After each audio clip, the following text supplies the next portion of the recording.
하나님께서 오늘 우리에게 주신 말씀은 누가복음 15장 11절에서 24절까지의 말씀입니다. 누가복음 15장 11절에서 24절까지의 말씀, 신약성경 121면입니다. 성경 봉독 후에 우리 호산나 찬양대에 찬양해 주시겠습니다. 하나님의 말씀을 봉독합니다. 또 이르시되 어떤 사람에게 두 아들이 있는데 그 둘째가 아버지에게 말하되 아버지여 재산 중에서 내게 돌아올 분깃을 내게 주소서 하는지라. 아버지가 그 살림을 각각 나누어 주었더니 그 후 며칠이 안 되어 둘째 아들이 재물을 다 모아가지고 먼 나라에 가 거기서 허랑방탕하여 그 재산을 낭비하더니 다 없앤 후 그 나라에 크게 흉년이 들어 그가 비로소 궁핍한지라. 가서 그 나라 사람 중 한 사람에게 붙여 사니 그가 그를 들로 보내어 돼지를 치게 하였는데 그가 돼지 먹는 주염 열매로 배를 채우고자 하되 주는 자가 없는지라. 이에 스스로 돌이켜 이르되 내 아버지에게는 양식이 풍족한 품꾼이 얼마나 많은가. 나는 여기서 추려 죽는구나. 내가 일어나 아버지께로 가서 이르기를 아버지 내가 하늘과 아버지께 죄를 지었사오니 지금부터는 아버지의 아들이라 일컬음을 감당하지 못하겠나이다. 나를 품꾼의 하나로 보소서 하리라 하고 이에 일어나서 아버지께로 돌아가니라. 아직도 거리가 먼데 아버지가 그를 보고 측은히 여겨 달려가 목을 안고 입을 맞추니 아들이 이르되 아버지 내가 하늘과 아버지께 죄를 지었사오니 지금부터는 아버지의 아들이라 일컬음을 감당하지 못하겠나이다 하나 아버지는 종에게 이르되 제일 좋은 옷을 내어다가 입히고 손에 가락지를 끼우고 발에 신을 신기라. 그리고 살찐 송아지를 끌어다가 잡으라. 우리가 먹고 즐기자. 이는 내 아들은 죽었다가 다시 살아났으며 내가 잃었다가 다시 얻었노라 하니 그들이 즐거워하더라. 아멘. 은혜와 소망이 되시는 우리 주님께 한 걸음 더 나아가는 저와 여러분이 되시기를 바랍니다. 주님께 나아가는 게 어려운 게 아닙니다. 한 걸음, 딱 한 걸음부터 시작됨을 잊지 마시기를 바랍니다.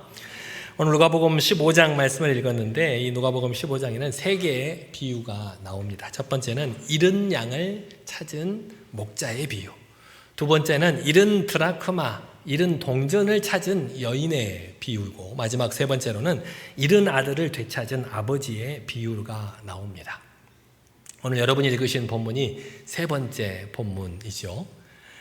여러분, 우리 교회 1층 엘리베이터 건너편에 계단을 올라가기 시작하는 시점에 벽에 그림이 하나 걸려 있습니다. 그 그림이 바로 오늘 여러분이 읽으신 본문, 잃어버린 아들을 되찾은 아버지의 비유에 관한 이야기를 렘브란트라는 화가가 그림으로 그려놓은 것입니다. 그림의 제목은 뭘까요? 돌아온 탕자. 우리가 오늘 제가 잃은 아버지를 되찾은 아버지의 비유라고 했는데 여러분들은 돌아온 탕자가 훨씬 더 익숙하시죠? 이 그림의 제목이 그런 영향을 많이 끼쳤습니다. 돌아온 탕자. 여러분 주보 앞에도 이렇게 그림을 실어놨습니다. 조금 작아서 잘 안 보이기는 합니다만 이때 예배를 마치고 내려가실 때 벽에 있는 큰 그림으로 한번 찬찬히 살펴보시면 좋겠습니다. 옛날에 두 아들이 있었습니다. 하루는 둘째 아들이 아버지께 자기 몫의 유산을 미리 달라고 요구를 했습니다. 자기도 세상에 나가서 자기가 원하는 대로 마음껏 살아보고 싶으니까 자기 몫의 유산을 미리 당겨달라는 겁니다. 우리나라도 그렇지만 이 유대 나라의 관습에 아버지가 돌아가시기도 전인데 아버지의 유산을 달라고 하는 것은 굉장히 무례한 일이었습니다. 아버지 제가 유산을 받을 수 있도록 빨리 돌아가 주세요. 그렇게 말하는 것과 다를 바 없을 정도로 우리나라 어르신들이 그런 말을 들었으면 아주 욕을 하면서 혼을 냈겠죠. 그죠? 이 유대 나라도 똑같습니다. 어느 학자가 그 중동 지방에 혹시 그런 풍습이 있는지를 한번 조사를 해봤답니다. 자기가 이리저리 왔다 갔다 하면서 수많은 사람들에게 물어봤답니다. 만약에 당신의 아들이 죽기도 전에 유산을 물려달라고 하면 어떻게 하겠습니까? 그러면 아니, 때려서 쫓아내야죠. 혼을 내야죠. 다들 똑같은 반응을 하더랍니다. 그만큼 죽기도 전에 유산을 물려주는 일은 있을 수 없는 일이었습니다. 그런데 오늘 아버지께서는 웬일인지 아무 말씀하지 않으시고 그 아들의 요구대로 재산을 나누어 주었습니다. 유대인의 상속법에 의하면 아버지가 사망했을 때 큰아들은 작은 아들보다 2배의 유산을 받을 수가 있었습니다. 그러면 작은 아들은 아버지가 가지고 있는 총 재산의 얼마를 받을 수 있었을까요? 컨닝 하시지 마시고 큰아들이 작은 아들의 2배를 받으려면 작은 아들은 아버지가 가지고 있는 총 재산의 3분의 1을 가질 수가 있고 큰아들은 3분의 1을 가지게 되는 겁니다. 그래야 작은 아들보다 2배의 재산을 가지게 되는 거죠. 그런데 아버지가 살아계셨을 때 유산을 물려받게 되는 경우는 그 계산법이 좀 달라집니다. 학자들의 연구에 의해서 그런 경우가 있는 것을 보면 그런 경우가 아예 없지는 않았나 봐요. 그래서 이 아버지가 살아계셨을 때 유산을 물려줄 경우에 작은 아들은 9분의 1 정도밖에 되는 재산을 물려받을 수밖에 없었습니다. 왜냐하면 아버지도 아직 살아있으니까 아버지도 먹고 살아야 되잖아요. 그죠? 그 재산을 놔두고 작은 아들에게는 9분의 1, 상당히 작잖아요. 아까는 3분의 1이었는데 지금은 9분의 1밖에 안 되는 재산임에도 불구하고 이 작은 아들은 그것이라도 받아서 내가 원하는 대로 저 세상 속에 나가서 내가 원하는 대로 한번 살아보리라 그런 마음으로 그 재산을 물려달라고 요구를 했던 겁니다. 여러분이 만약 자식 중에 재산을 미리 상속해달라고 하는 사람이 있으면 여러분 어떻게 하시겠습니까? 우리 어르신들은 어떻게 하시겠어요? 설마 벌써 물려주신 건 아니지요? 부모가 재산을 가지고 있는 액수가 많을수록 자녀들이 부모님을 찾는 횟수가 많아진답니다. 그래서 끝까지 가지고 계셔요. 벌써 물려주신 분이 몇 분 계시는 것 같은데 며칠 이후 이 재산을 물려받은 둘째 아들은 자신의 물려받은 유산을 다 정리해서 저 먼 나라로 떠나버립니다. 근처로 옆집으로 이사를 한 것도 아니고 옆 동네로 이사를 한 것도 아니고 저 먼 나라로. 왜 그랬을까요? 아버지 간섭을 받기 싫었거든요. 아버지의 그늘에 더 이상 살기 싫었어요. 그 당시에 가족 공동체로 살았던 시대입니다. 우리나라도 예전에는 그 씨족 공동체로 살았잖아요. 어떤 동네는 전부 다 김씨, 어떤 동네는 전부 다 윤씨. 그런데 가족끼리 뭉쳐 살았던 때가 있었는데 이 당시에도 가족끼리 살았던 가족 공동체로 살았던 때였습니다. 그래서 가족을 떠난다라고 하는 것은 있을 수가 없는 일이었습니다. 왜냐하면 자신의 안전을 보장받을 수 없었고 무슨 일이 있을 때 도움을 받을 길이 없었기 때문입니다. 근데 성경에 보면 아브라함은 가족을 떠났죠. 고향과 친척과 아버지의 집을 떠나서 하나님께서 가라고 하신 그 길을 떠났어요. 그것은 하나님의 명령이었기 때문에 그 어려운 선택을 한 것인데 오늘 이 둘째 아들은 하나님의 명령도 아니고 누구를 위해서? 자기 자신을 위해서 마음껏 살아보고자 그 위험한 선택을 하게 된 것입니다. 아버지의 간섭을 받지 않는 먼 나라에 가서 이 아들이 아버지에게 물려받은 유산으로 지혜롭게 투자를 해서 사업을 잘해서 잘 살았으면 좋으련만 이 아들은 그러지 못했습니다.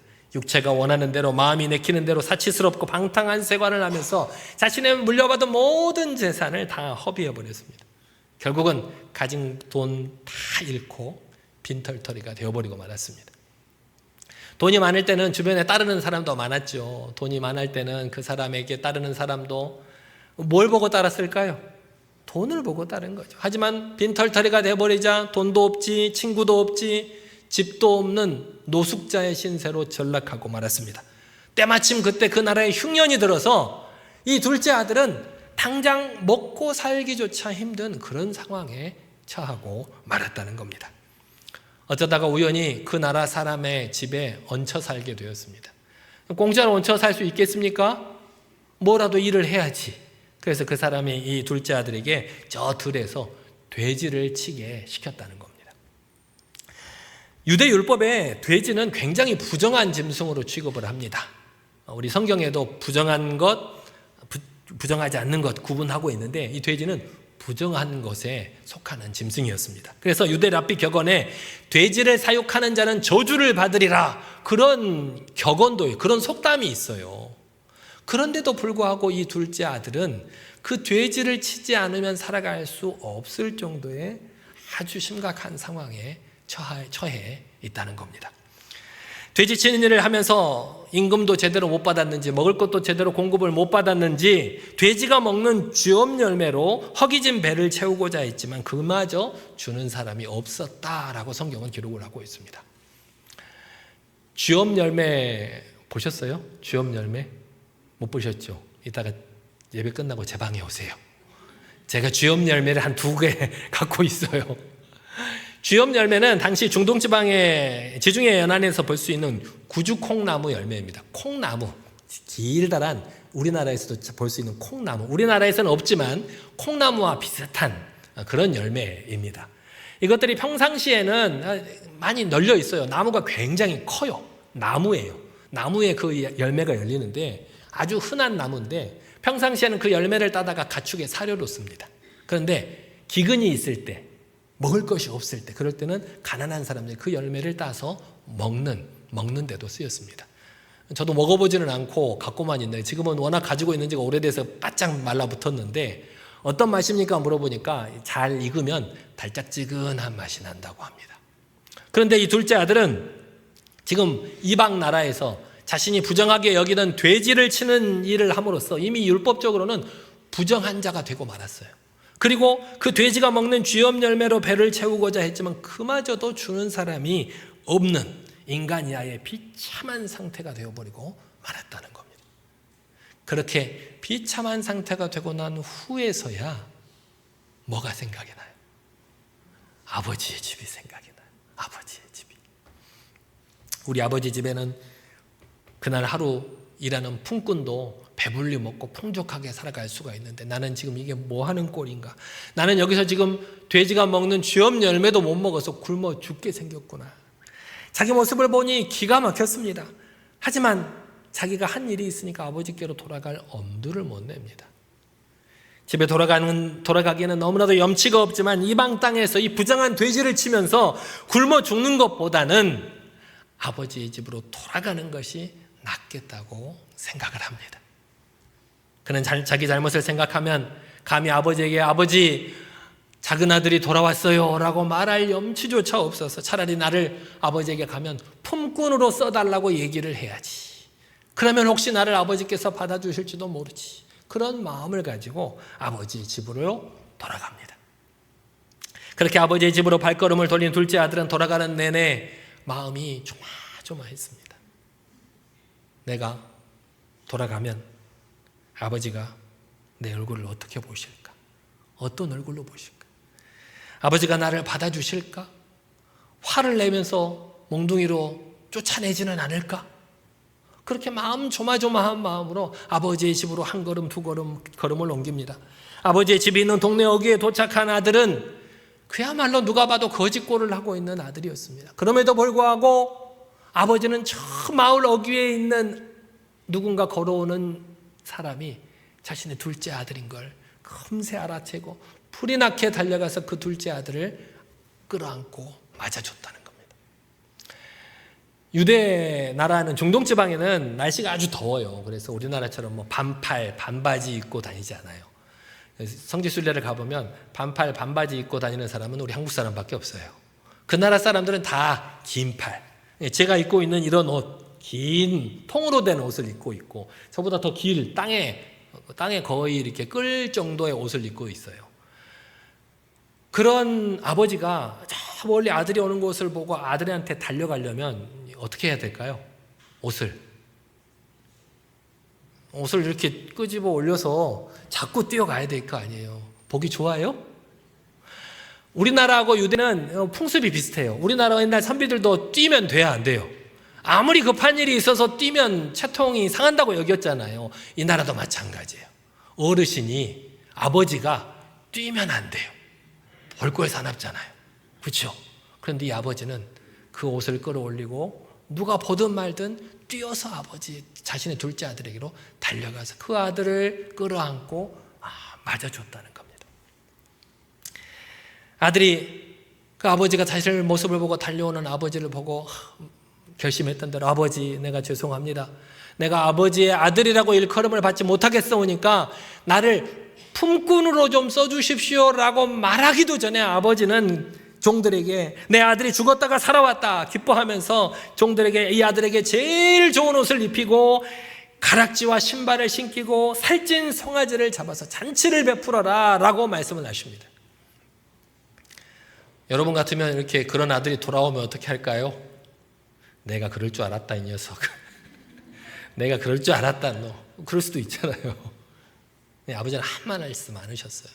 살찐 송아지를 잡았다고 했는데요. 그 당시에 유목은 우리가 이렇게 해가 뜨면 풀어놓고 키웠어요. 풀어놓고 키워서 자기들이 알아서 다 먹을 거를 먹고 밤에만 다 모아서 가축을 모아드렸는데 이 살찐 송아지는 풀어놓고 키운 송아지가 아니에요.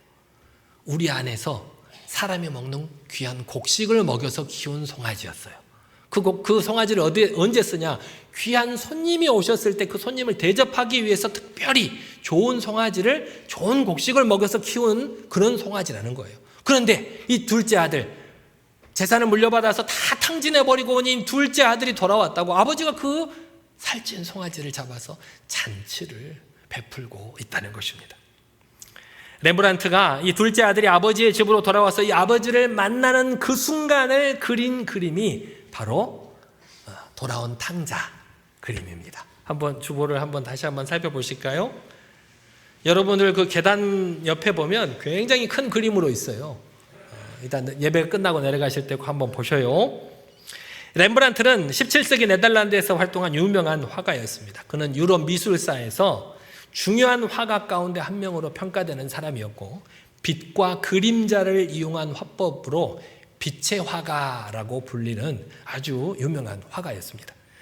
그런데 이 렘브란트가 20대 초반에 성공을 했어요. 그림으로. 어렸을 때부터 그림을 배웠는데 20대 초반에 젊은 나이에 성공을 해서 엄청난 부와 명성을 얻었습니다. 그래서 이 렘브란트는 자신의 천재성에 자만하면서 젊었을 때부터 돈이 많으니까 방탕하고 호화로운 생활을 즐겼다는 겁니다.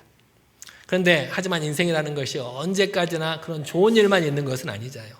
높을 때가 있으면 낮아질 때가 있는 것처럼 이 렘브란트도 그 20대 초반에 그 명성을 뒤로 하고 그 20대 후반에 정말 슬프고 암울한 인생을 살아가게 됩니다. 렘브란트는 29세가 된 1635년에 어린 아들 룸바르투스를 잃습니다. 아들이 먼저 죽어버렸어요. 그리고 3년 뒤에는 첫째 딸 코르넬리아를 잃었습니다. 그리고 또 2년 뒤에 둘째 딸마저 저 세상으로 떠나보내고 맙니다. 한 명도 아니고 벌써 몇 명째 자신의 아이가 자신을 앞서서 죽어버린 것입니다. 그리고 렘브란트가 36세가 되던 1642년에는 자신이 그토록 사랑했던 아내 사스키아마저 세상을 떠나고 맙니다. 그리고 자신은 평판도 떨어지고 그림도 안 팔려서 빚을 지게 되고 온 재산을 다 경매로 잃어버리는 비참한 인생을 살아가게 됩니다. 거기서 끝이 아니었습니다. 72세가 된 렘브란트는 마지막으로 남은 사랑하는 아들 티투스마저 먼저 보내고 맙니다.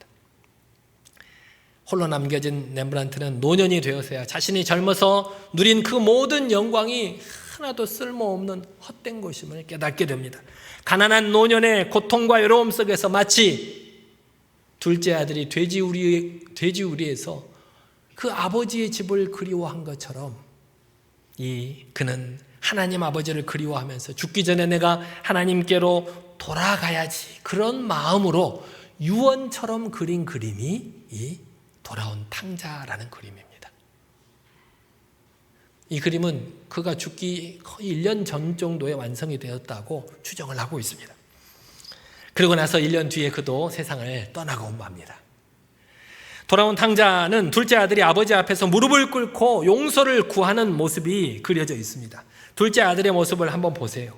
여러분들 주보에 있는 둘째 아들의 한번 모습을 보면 어떠세요? 허름하다 못해서 비참한 모습을 하고 있어요. 아버지의 행색이나 그 주변에 있는 사람들의 행색에 비교해서 얼마나 허름한 모습입니까? 누더기 속옷으로 몸만 겨우 가리고 있어요. 호화롭고 멋있는 옷이 아니에요. 그런 옷 안에 받쳐있는 속옷과 같은 옷으로 몸만 가리고 있다는 거예요. 신발은 어떻습니까? 왼쪽은 신발도 벗겨져서 그 발에는 상처 투성이고, 오른발에 신겨진 신발은 다 헤어져 가지고 겨우 걸쳐서 신고 있는 것을 볼 수가 있어요. 그 머리는 무슨 일이 있었는지 모르지만 팍팍 삭발을 하고 있어요. 아마 너무나도 돼지 우리에서 생활을 하다 보니까 이가 생겨가지고 어떻게 할 수가 없어서 다 밀리지 않았나, 그렇게 생각하기도 합니다. 피곤하고 지치고 외롭고 배고프고 불쌍하고 비참하게 망가진 사람의 모습이 여기에 그려져 있는 것입니다.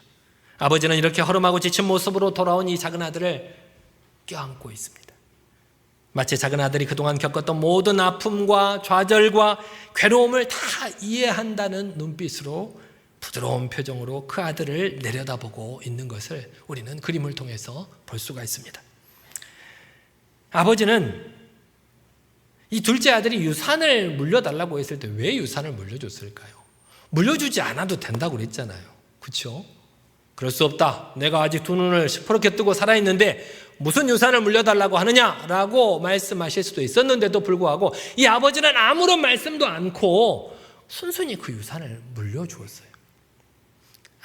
둘째 아들이 그 유산을 가지고 가서 사업을 해서 자기 집안을 잘 일으킬 것이라고 생각을 했을까요?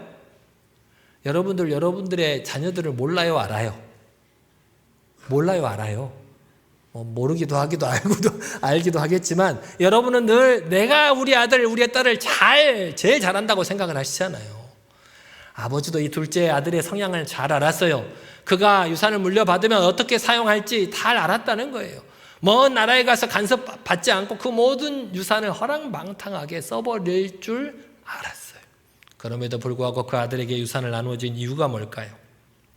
왜 아버지는 그 아들이 그렇게 허랑방탕한 시간을 보내도록 내버려 뒀을까요? 그것은 둘째 아들이 아버지를 떠나서 살다가 결국엔 돈이 떨어져서 내 주위의 사람들도 다 떨어지고 내 인생에 아무것도 남은 것이 없구나라고 생각될 때 다시 아버지를 기억하고 돌아올 것을 기대했기 때문입니다. 아버지는 그래서 그 둘째 아들이 떠난 이후로 늘 마을 오기를 보면서 둘째 아들이 언제 돌아오나 늘 기다리고 계셨어요. 노인이 눈이 좋은 것도 아닐 텐데 그 멀리에 있는 누군가가 자기 아들인지 어떻게 알았겠어요. 그 아들이 돌아올 때 이 아버지가 자기 아들을 알아보고 저 멀리에 있는 그 아들을 향해서 볼썽사나운 모습으로 옷을 지켜잡고 뛰어가서 그 아들을 반갑게 맞았다는 것입니다. 마찬가지로 우리 하나님께서도 우리에게 이런 방황의 시간을 허락하실 때가 있습니다. 또 우리의 자녀들에게도 그런 방황의 시간을 허락하시는 이유가 뭐냐? 그 방황의 시간을 통해서 비로소 하나님을 기억하게 되기를 바라시기 때문입니다. 그 방황의 시간을 통해서 내 인생에서 하나님보다 더 중요한 것이 없음을 깨닫기를 바라시는 마음으로 그런 시간을 허락하신다는 겁니다. 여러분의 자녀들이 혹시 방황 중이라면 걱정하지 마세요. 하나님께서 분명히 깨닫게 해주실 거예요. 여러분은 뭐만 하시면 돼요.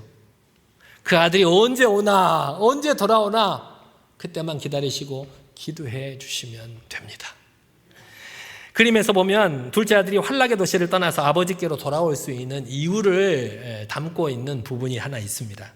생각해보면 이 둘째 아들이 그 먼 나라에 가서 자신이 가진 유산을 다 탕진해버리고 아버지를 뵐 면목도 없고 자존심도 상해서 그 실패와 좌절 가운데 자포자기해서 스스로 극단적인 선택을 할 수도 있죠. 그럼에도 불구하고 그 둘째 아들은 마지막 순간에 아버지를 기억합니다. 그리고 아버지 집으로 돌아가기로 결단을 하고 돌아와서 다시 새로운 삶을 살아가게 됩니다. 그림에서 둘째 아들을 가만히 살펴보면요, 그 오른쪽 허리춤에 뭔가가 있어요. 여러분 한번 보실래요? 아버지에게 안겨져 있는 오른쪽 허리춤에 이 그림이 작아서 잘 안 보이는데 뭐가 있냐면 단검처럼 생긴 검을 하나 허리에 차고 있는 것을 볼 수가 있어요. 그것은 이 둘째 아들이 속한 가문을 상징하는 것입니다. 그 가문의, 자신이 그 가문의 아들임을 증명해 주는 그런 검이었다는 거예요. 그런데 이 둘째 아들이 타락하고 방탕한 중에도 때로는 다 재산을 탕비해버리고 먹을 것이 없어서 쥐염열매, 돼지가 먹는 열매도 먹지 못할 그런 고난의 순간에도 이 검을 팔아버리지 않았다는 거예요. 그 검을 가지고 자기는 아버지의 아들이라는 것을 기억할 수가 있었다는 겁니다. 그렇게 자신이 아버지의 아들임을 잊지 않고 기억했기 때문에 그는 아버지께로 돌아올 수 있었고 새로운 인생을 살아갈 수가 있었다는 것입니다.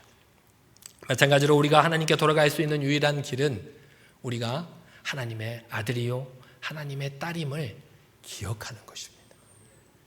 여러분이 어떤 상황에 있을지라도 여러분 스스로가 하나님의 귀한 사랑을 받는 아들, 딸임을 잊지 않는 여러분이 되시기를 바랍니다. 아들은 왜 그렇게 아버지 곁을 떠나고 싶었을까요?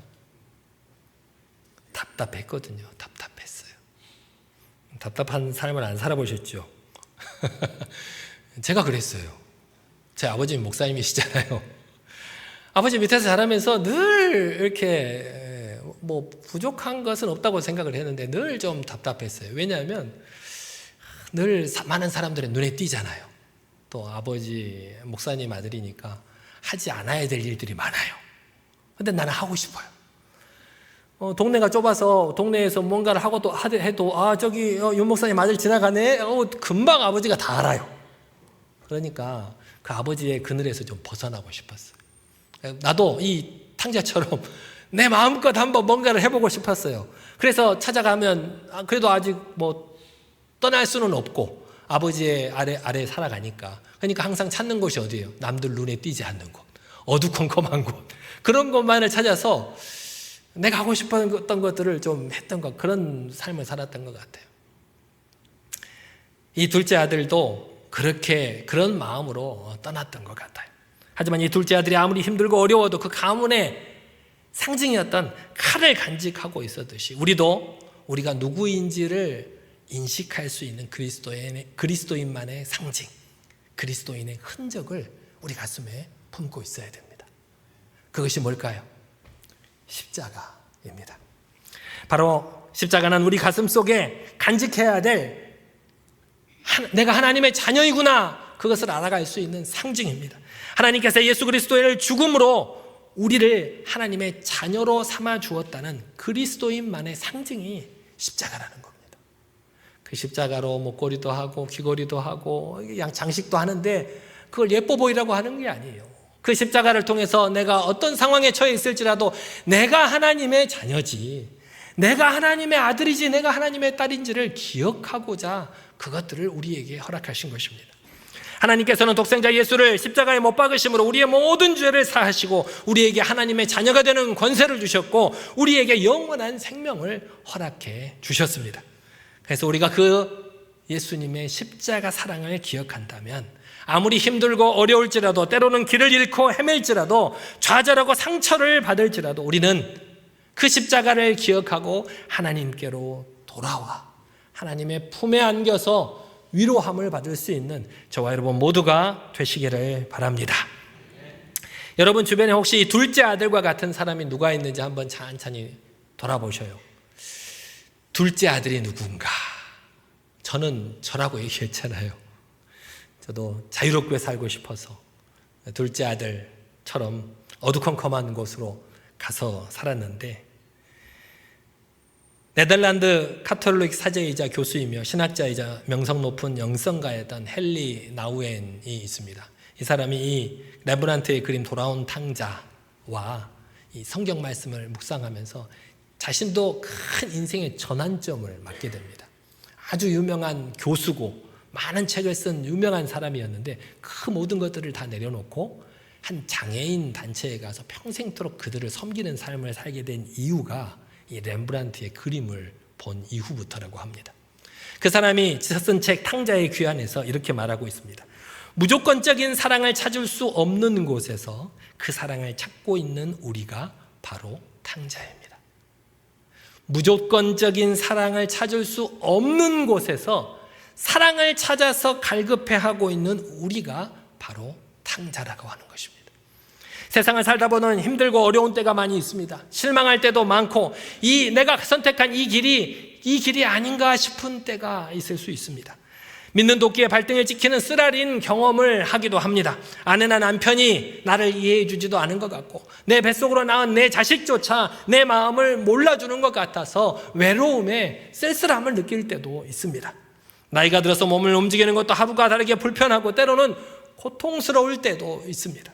이처럼 힘들고 어려운 순간에, 고통스럽고 외로운 순간에 우리 모두가 하나님의 무조건적인 사랑이 필요한 탕자임을 잊지 마시기를 바랍니다.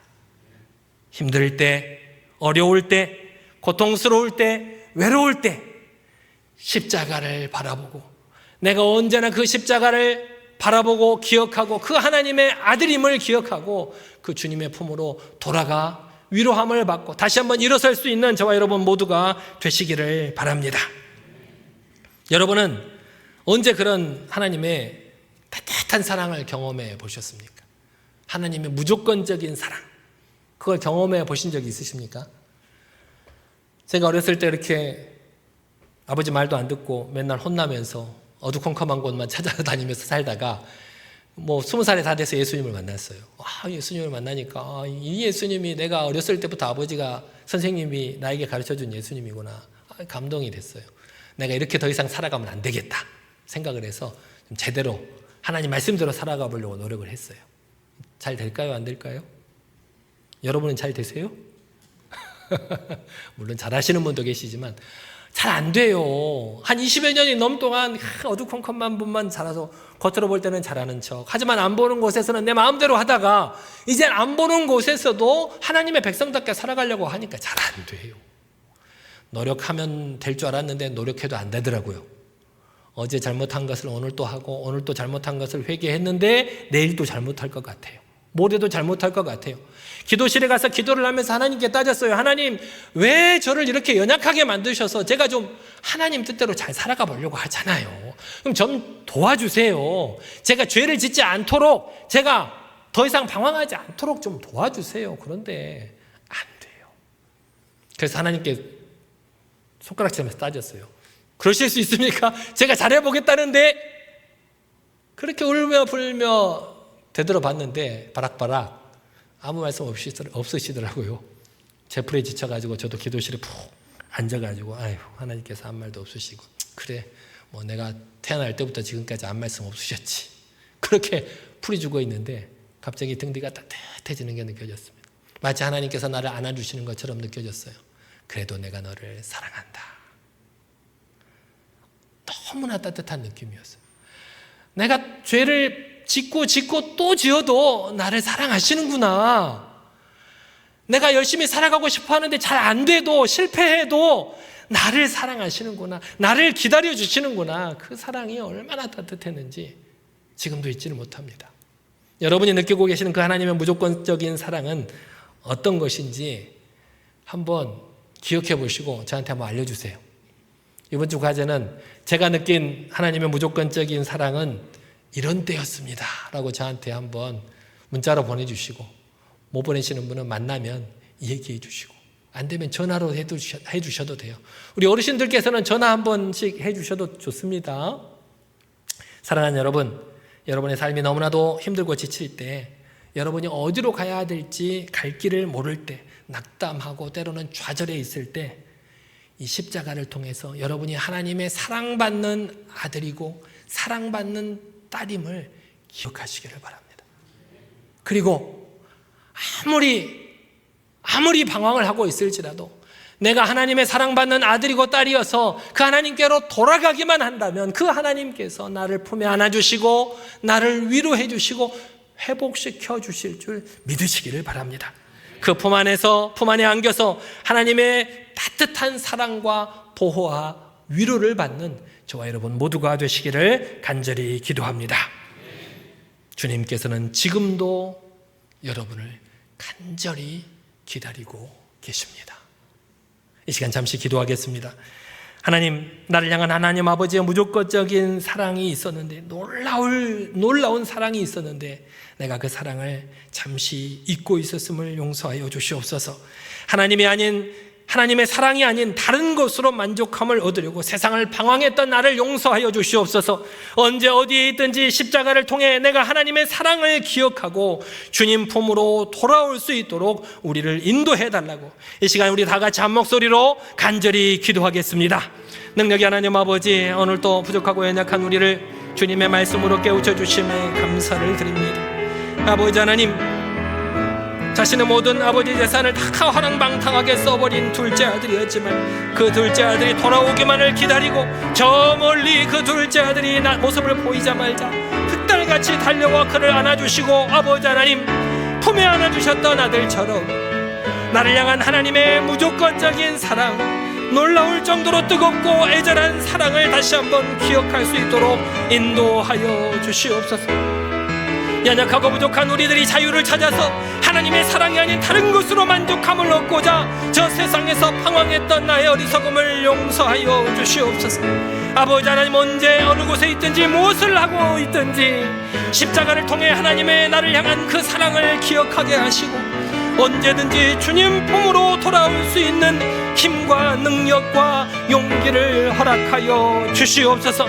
아버지 하나님, 주님 품에 다시 돌아오기만 한다면 아버지 하나님께서 나를 사랑으로 품어주시고 어둡고 험한 곳에서 벗어난 나를 아버지 위로하여 주시고 회복시켜 주실 분이 우리 하나님이심을 잊지 않는 우리 모든 성도들 다 될 수 있도록 주님께서 붙드시고 인도하여 주시옵소서. 주님께서 함께하여 주실 줄 믿사옵나이다. 사랑의 하나님 아버지, 우리가 세상에서 방황하는 시간을 통해서 하나님을 기억하게 해주시고 내 안에서 하나님보다 중요한 게 없음을 깨닫게 해주심에 감사를 드립니다. 나의 삶이 너무나도 힘들고 지쳐 있을 때, 어디로 가야 할지 길을 잃고 있을 때, 낙담하고 좌절하고 있을 때 십자가를 통해 내가 하나님의 아들이요 하나님의 딸임을 기억하게 하시고 하나님께로 돌아와 따뜻한 그 품에 안겨 하나님의 보호와 위로를 받을 수 있는 우리 모두가 될 수 있도록 우리를 인도하여 주시옵소서. 예수님의 이름으로 기도드리옵나이다. 아멘.